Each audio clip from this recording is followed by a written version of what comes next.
Hello YouTube. Today I am I'm continuing work on an iPhone 10 I had started yesterday. Um, this one is reported as having gone into the pool with the owner. And I've done a little bit of work to it already. And in this video I decided I would go ahead and show you the process for, just repairing the pad and replacing the chip. This one's going to be pretty simple because this is all the damage. I've already cleaned it up quite a bit. I just use alcohol and deoxit is actually what I use as well. Not very many people use that. It just cleans it up nicely. So I've already removed these chips. They were really corroded. I've split the bottom board already, and if we look at that, the bottom board looks basically untouched by the water. There is a possibility that there's water at the components underneath the shield here, or the SIM tray here, but it looks pretty good. And then if we look at the top board, it also actually looks pretty good, except for this area. So if we look at the inner components,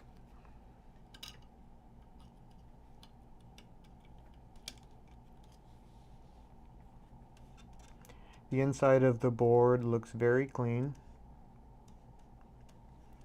A lot of the times I'll get corrosion over here at these camera ICs, I believe is what they are. Usually this will get some water damage when the phone has been exposed to water, or they'll get some corrosion. However, I would say that this spot on the iPhone 10 is definitely the most prone to severe damage from water. I just pull this shield off so the ground plane's a little bit pulled up, but it doesn't really matter, especially for data recovery. But yeah, the rest of this board also looks pretty clean. So let's just zoom into the microscope now and start the process. Hey Serge, how you doing? Good to see you. Good to hear from you, I should say.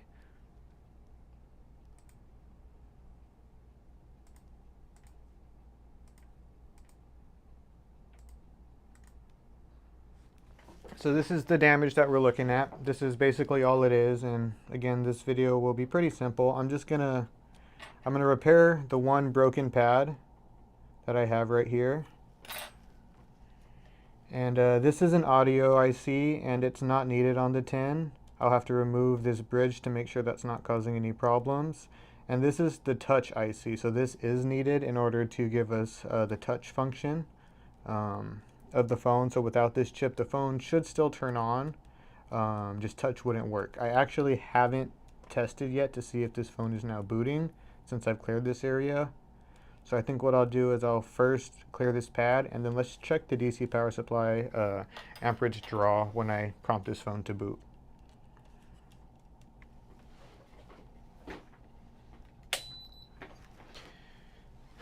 I like the Sugon iron. I'm not sure how to say it, but I like this iron a lot. It's worked well for me so far.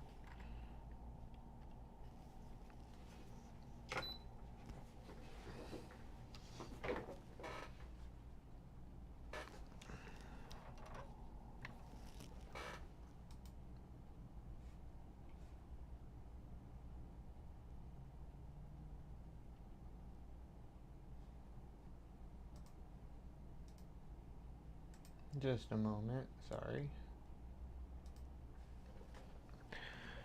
Okay. So if we look at the line that's damaged here, the pad that's gone, actually I said I was going to check the amperage draw, so let's check that real quick. So first I guess I'll check to make sure that main is clear. I can do that at my my screen FPC right here. And main is actually still short. I didn't actually expect that main was going to be still short. So we do have another problem we'll have to solve first. And that's fine. Let's see if we have main in this area. I'll pull up our board view software.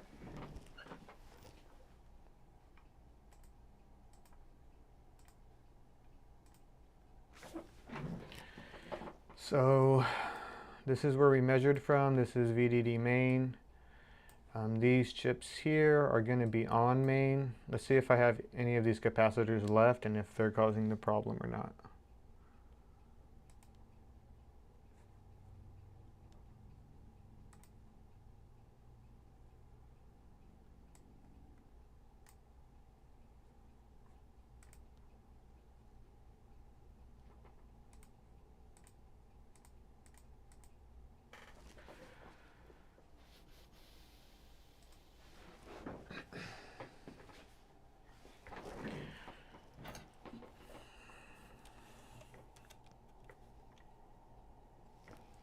So if we look at the board view here, here's the coil. Both of those caps are already gone.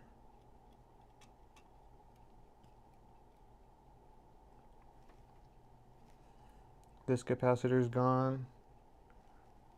And it's just this one right here. And this one looks bad, so that's probably the short. I'm just gonna pop it off with my razor. Yeah, that was almost surely the bad one. There's a hole on the board there. So if we go back and measure main again,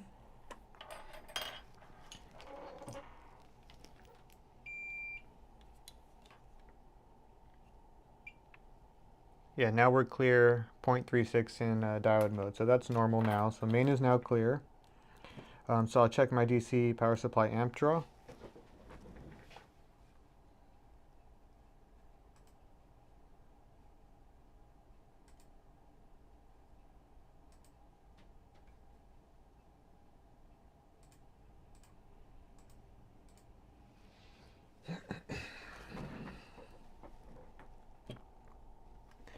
At this point, I do expect to see a normal amperage draw in here. I'll change the camera so you can see that as well.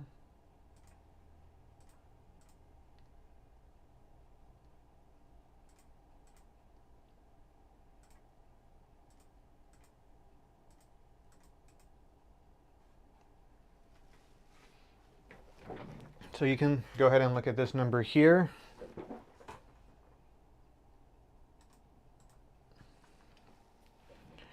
Most people don't use probes when they're like prompting the phone to boot, and it's probably not even the best way to do it. It's just what I do. So I'm getting the smallest of amperage draws before I prompt it to boot, but I'm not going to worry about that too much. I don't actually remember where the power button is. Let me see.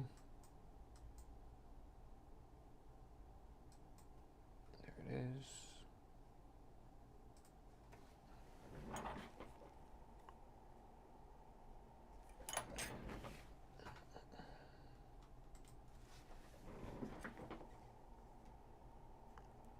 So when I prompt it to boot, let's keep an eye on that DC power supply.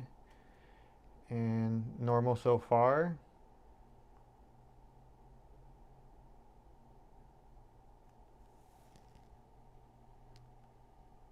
If it stays here, that's abnormal though. You know what? This is a 10. I haven't worked on a 10 in a while, and this might be the version that doesn't fully boot without the bottom board unless you update it. So I'm not going to worry about that too much yet. I'm just going to go ahead and replace the chip. And once I have the jig, I kind of expect it will boot. If it doesn't, that's just going to extend the video. So we'll see what happens at that time.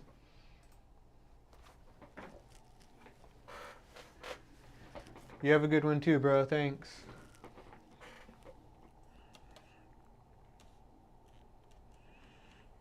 Okay, yeah, so now let's just go ahead and move to fixing this chip because it needs to be replaced either way. We can take a look at the actual lines in the board view.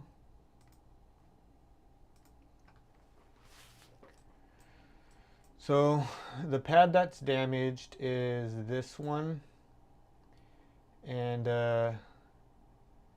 power negative racer line. It should give me, well, right now it's OL. When this chip is on here, this capacitor should give me a reading, but I'd have to like reverse polarity to get a normal reading, which is probably like 0.6 or something like that. But I did already measure the pad here, and when I measure this, I'm getting a short, so that's not good. So I can measure this pad. Oh, my multimeter's off.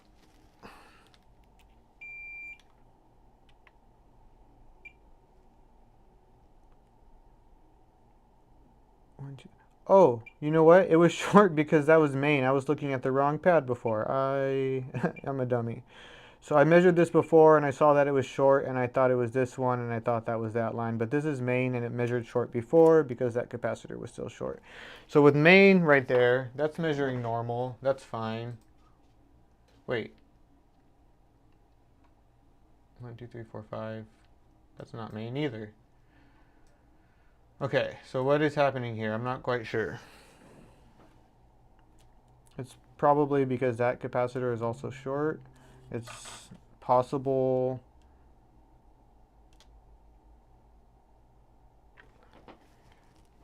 Let's try to figure out why I'm getting a reading here when it says I should be OL. I'm getting 0.37. Let's see if that's the same as main. I don't think it is, but just in case.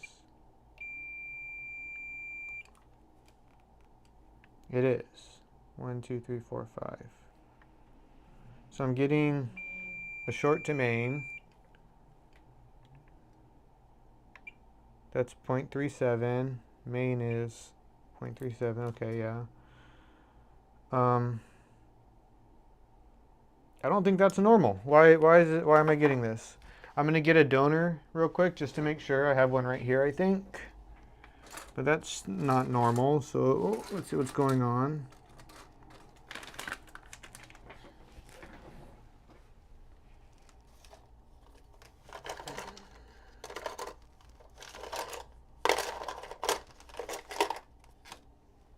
Here we go.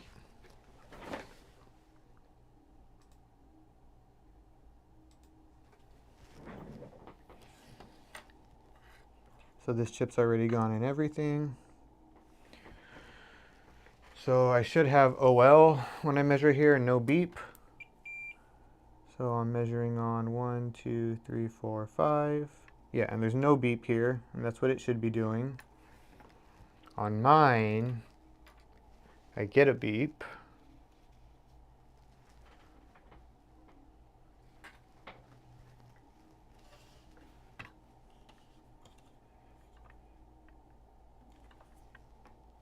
I get a beep to main.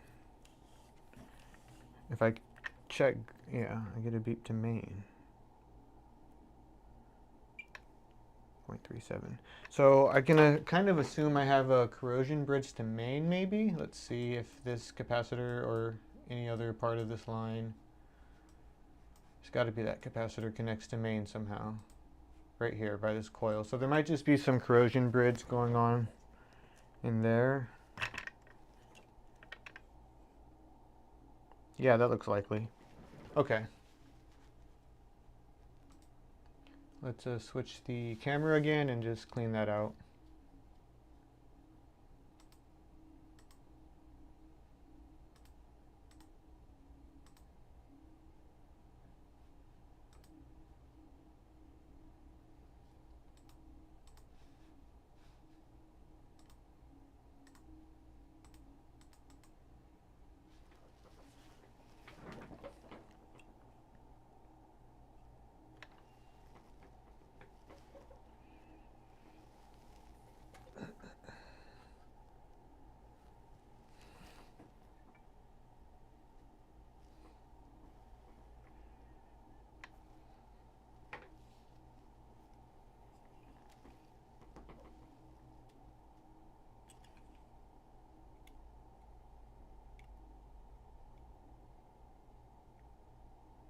I do hope it was that simple. Let's see if that fixed it.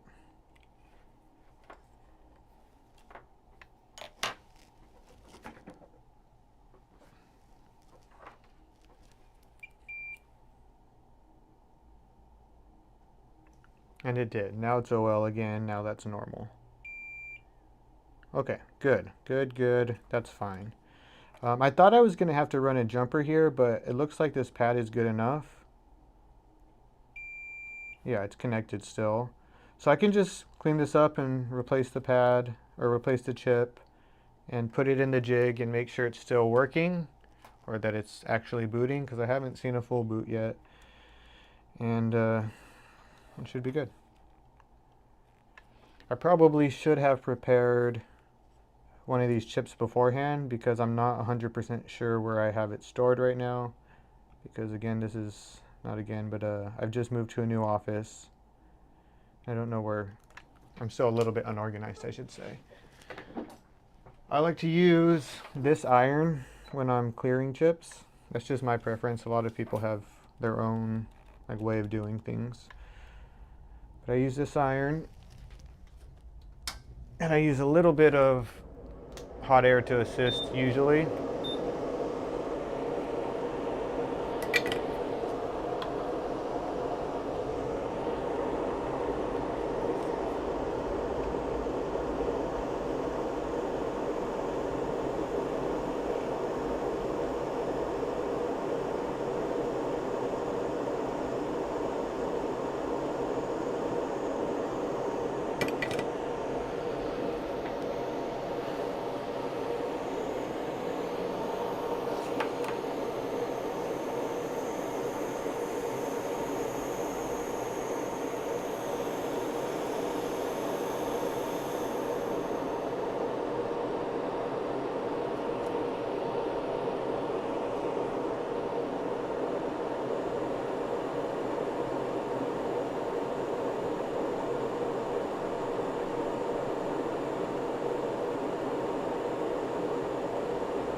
So now I'll add some solder to the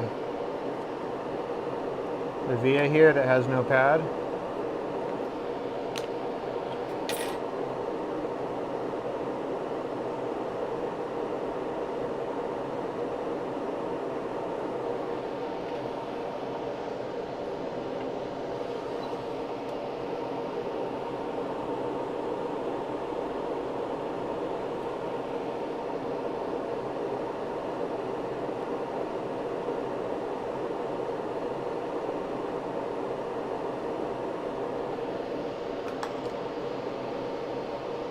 Sheesh.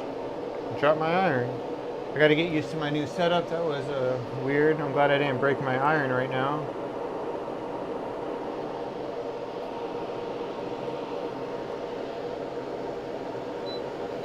There's actually probably a little bit more solder on there than I would like.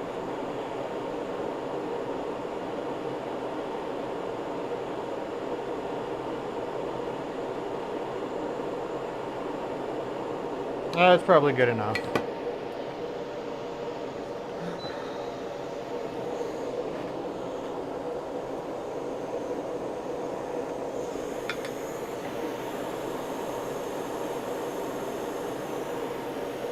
So now I'll just find the racer chip and throw it back on here and it should be good.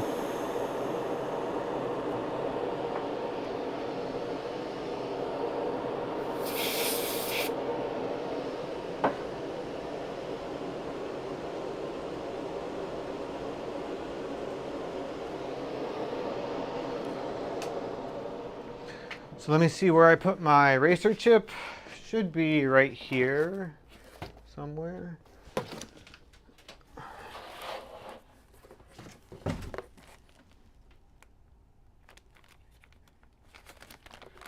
It's funny because Mobile Centrics calls it, what did they call it? They don't call it racer, they call it something else. I don't remember what.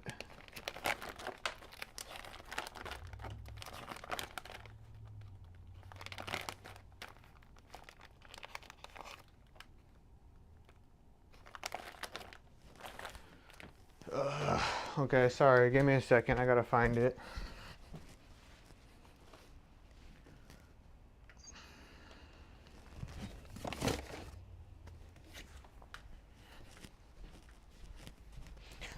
Probably in here.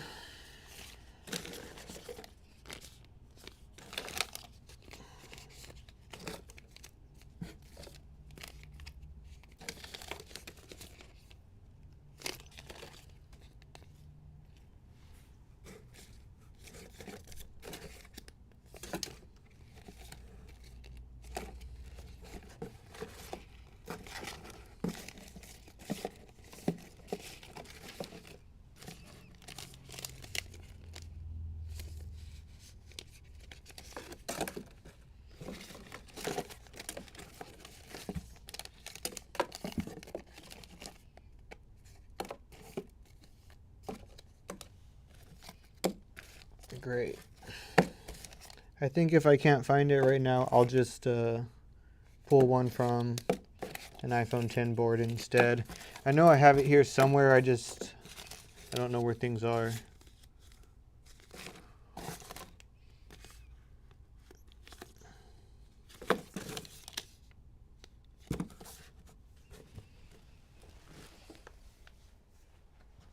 I think I might have one or two more boxes to look through.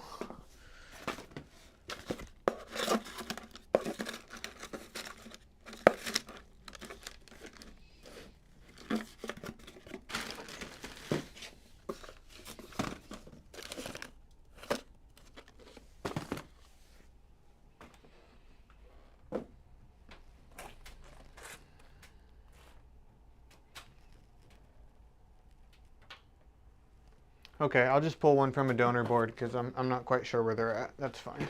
Sorry about that, guys.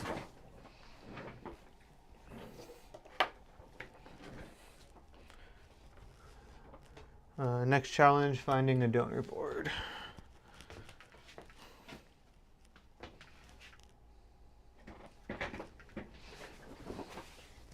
You know, doesn't the XS use the same chip here, just a different spot on the board? I think so.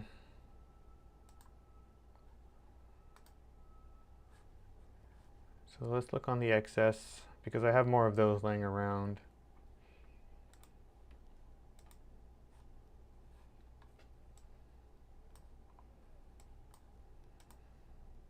Yeah, so this is the same chip. Let's see if I can find one of those instead.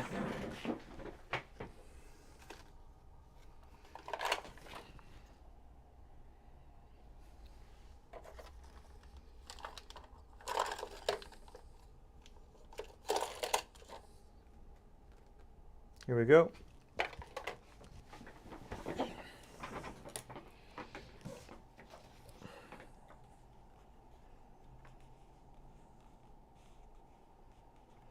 So this one right here.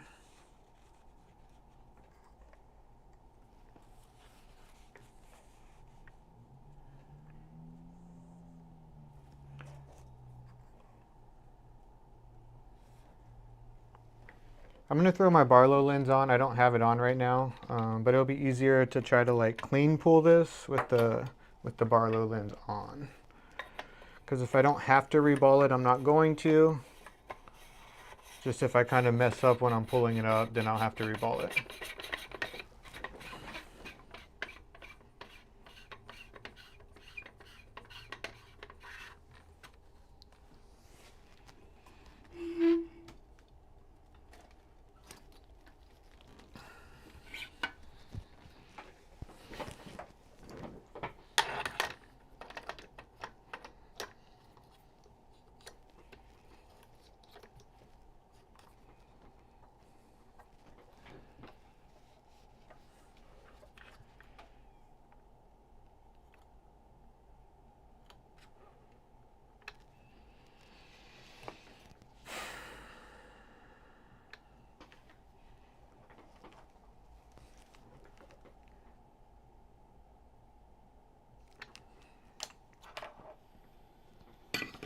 I'm also going to pay attention to which side is which, because it's really hard afterwards to see where the dot is on this chip.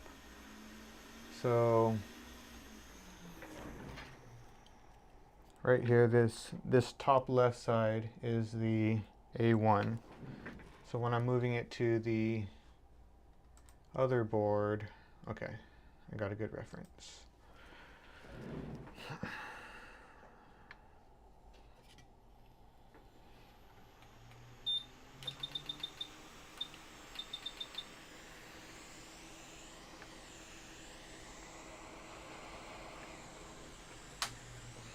So I'm going to try to pull this up without disturbing any of the solder balls, if it's possible. If I can, I should say. I can't always, sometimes I can. In fact, I'll move this capacitor first just to make it a little easier.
Probably a clean enough pull.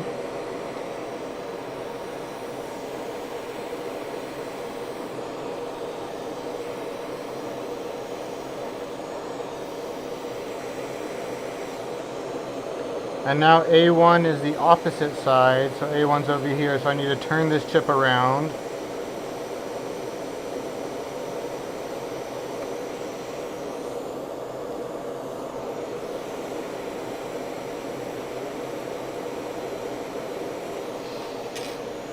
I had a big cup of coffee this morning, so I'm a little shaky. It's annoying when I'm shaky.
It's a bit too much flux. I'm going to try to remove some of it.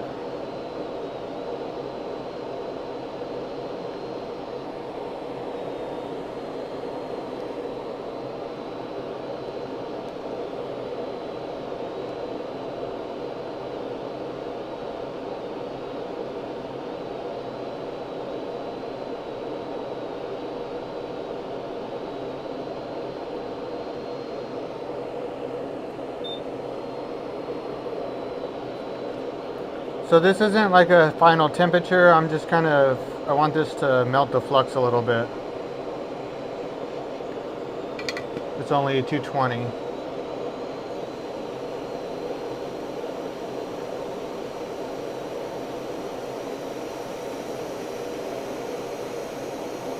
I'm not going to try to hold the chip because my hands are just not steady enough right now. So instead I'm just going to have to heat this kind of slowly instead.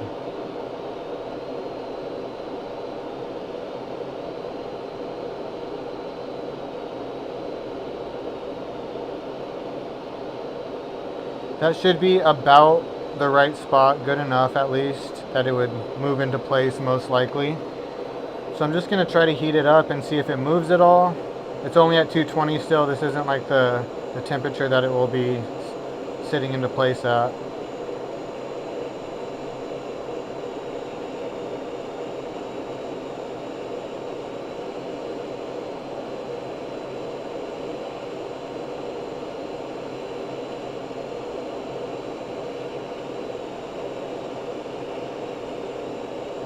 So this should actually even make it a little bit more sticky. So now I can like turn up the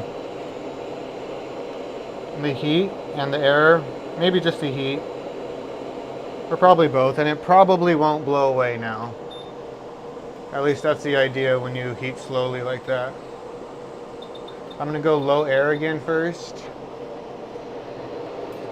because I'm just so shaky right now.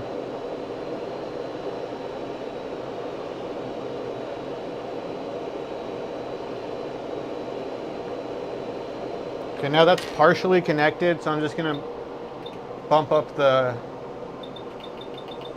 air, and it should sit all the way into place if there's any more movement that it needs. It may already be in place, but I'm not sure.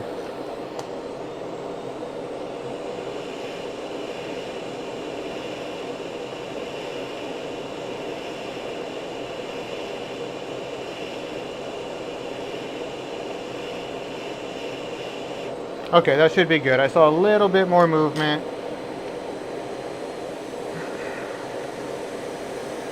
I'll flip it over to make sure PMIC looks good as well, because that's always a concern with working in this area too.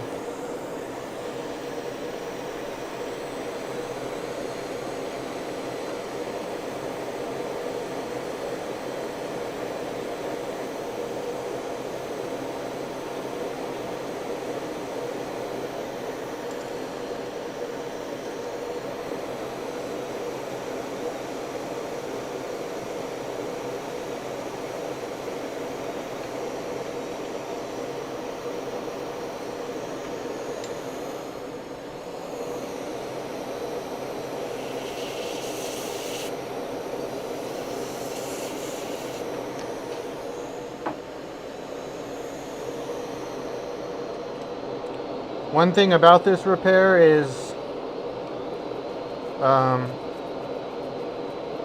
that line that was short to main, I believe is a 10-volt line. And if that gets short to main and it actually somehow feeds main 10 volts, that can absolutely kill this board. And I know some people have like experienced weird deaths on iPhone 10. And I wonder if they still had the 10 volts connected to main right there and have killed any boards. That was a sneaky thing, and I'm glad I caught that.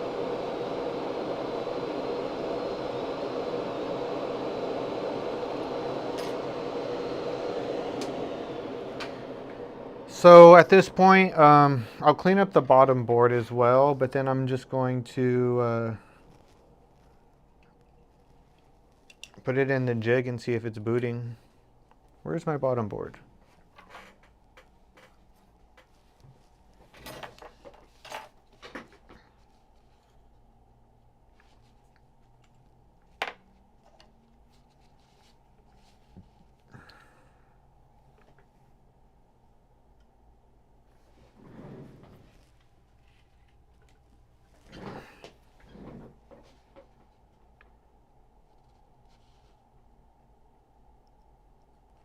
I just removed this just because I'm going to use alcohol to clean the outsides, and it's just going to make this all get up like everywhere.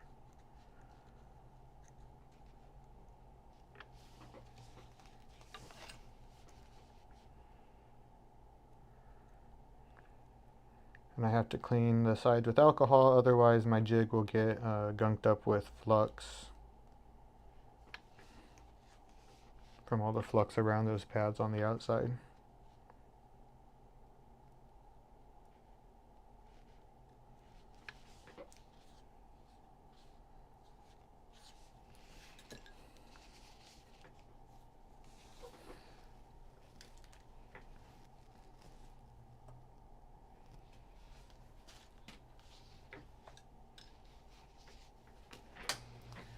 So I'll clean this with isopropyl.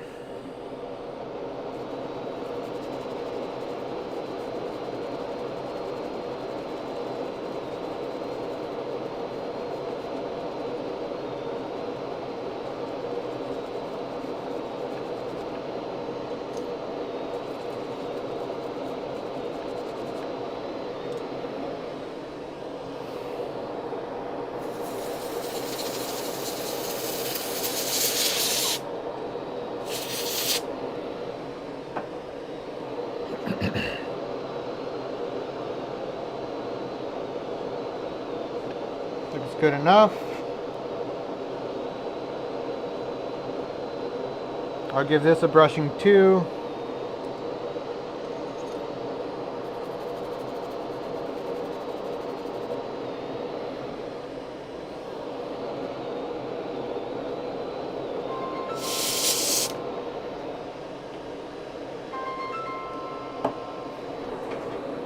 I'll have to take this call. Give me a second.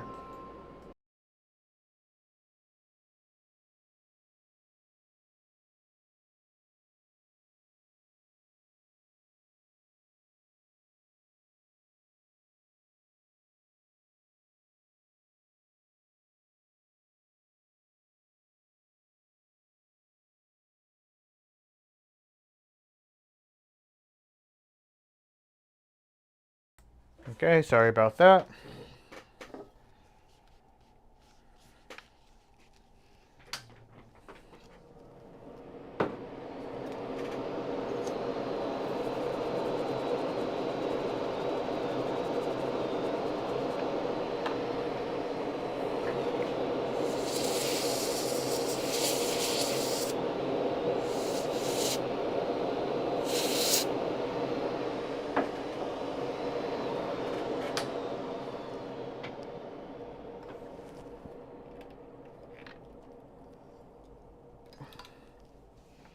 I will go ahead and grab my jig now.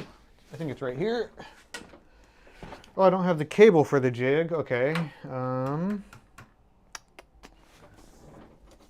Where is that at?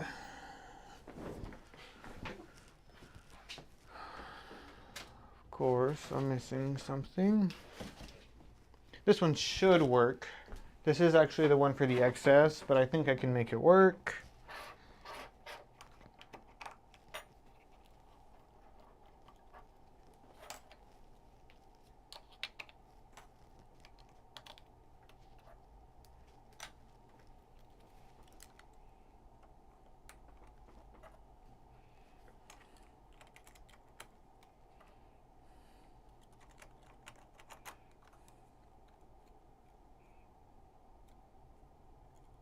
Yeah, I think it should be fine. Okay. I'll switch to big camera.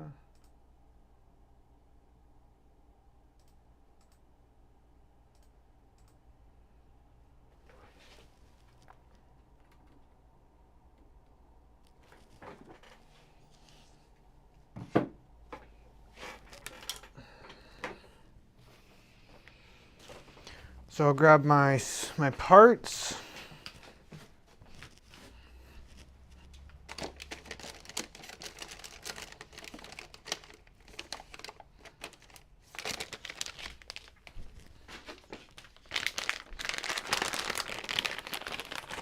Oh, before I test my parts, I should check my amperage draw.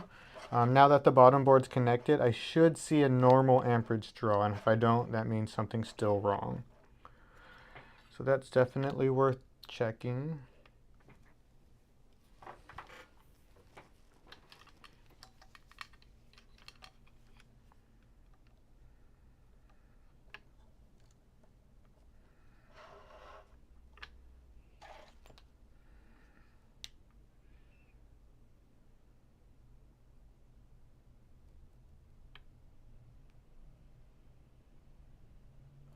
Yeah, and that looks normal already. So that's good enough for me to try a screen.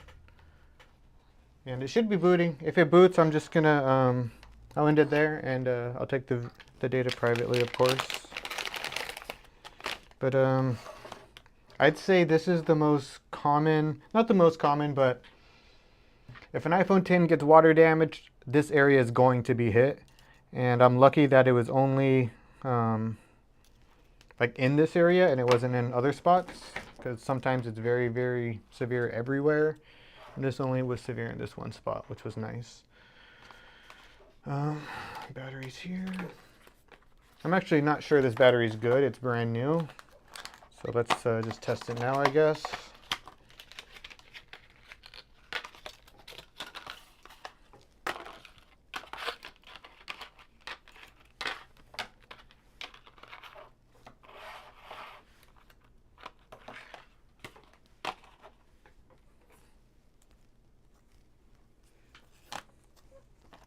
See if I can get this connected.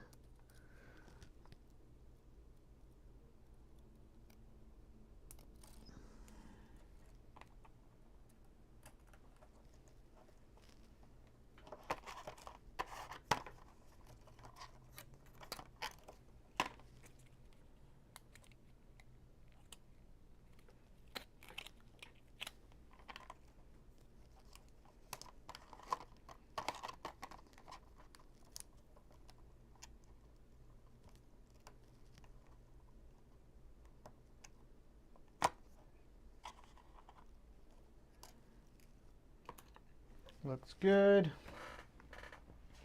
I'll connect it to the computer and let's see if it's booting. I'm gonna grab the password so I know what it is.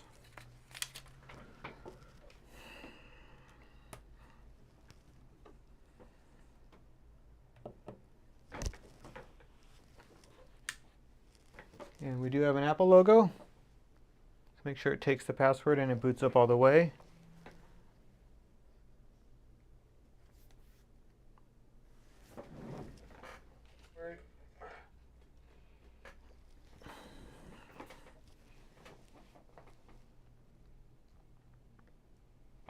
Yep, we are booted up. Touch is working, which is good. That's what we fixed with that chip. And took the password and no swipe up to recover screen. Perfect. Connect it to PC, I guess. 4644. Okay, and I'm good. So this is good. I'm going to disconnect this because I'll have to move it. It can't stay right here. It's under my scope. But this was pretty straightforward. This was one of the easier iPhone 10 water damages that I'll see, but this is still a pretty common type of repair. Like if somebody told me they had damage around the eraser area, I would not at all be surprised. So I'm trying to make these streams a little bit more regular. I know they're not very regular. It's really hard for me to find the right time in my schedule because I'm going through a ton of changes right now. So things are just kind of different every single day right now. I just moved to this office maybe 3 months ago, maybe even less than that. But there's a very good chance I'm going to be buying a home soon, and I might be leaving this office within 2, 3, or 6 months or something like that, whenever that happens. And you know, I'm not even fully set up here yet, so I almost don't want to get set up here because of that. And I also have changes in my personal life as well, which I guess I don't really need to get into.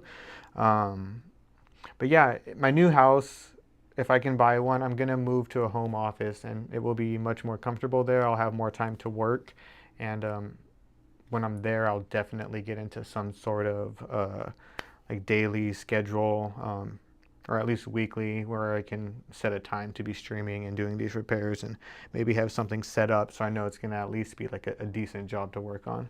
But anyways, that's just what I'm doing right now, and I'm going to try to continue to stream as often as I can.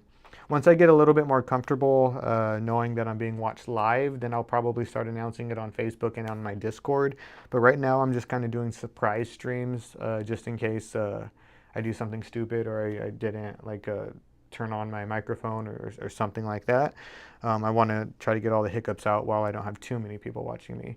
So if you're a YouTube subscriber, that's where you're going to see these notifications. Other than that, I'll probably start announcing it a couple of weeks, maybe a month, once I feel like pretty comfortable. But anyway, thanks for watching. If you have anything you ever want to say to me, please feel free to type in the chat. I'll do my best to respond to you. I always try to read it. This is really just for you guys. Data recovery is like almost, I mean, I don't know the percentage, but in my mind, data recovery feels like it's 90% middlemen. And I think we should take the industry back for the technicians. There's really good technicians that should be like at the forefront of that, rather than like a big corporation who's just subcontracting it to somebody else. So that's why I make this series. I think there's a lot of work out there, and I don't need all the iPhone data jobs in this country. There's way more than I can ever possibly do. So if you're a good technician, learn how to do the work, and it's a service that I don't think's ever going to go away. Data recovery, that is. The better if you want to learn it, learn it. Well, anyway, thanks for watching. See you next time. Bye-bye.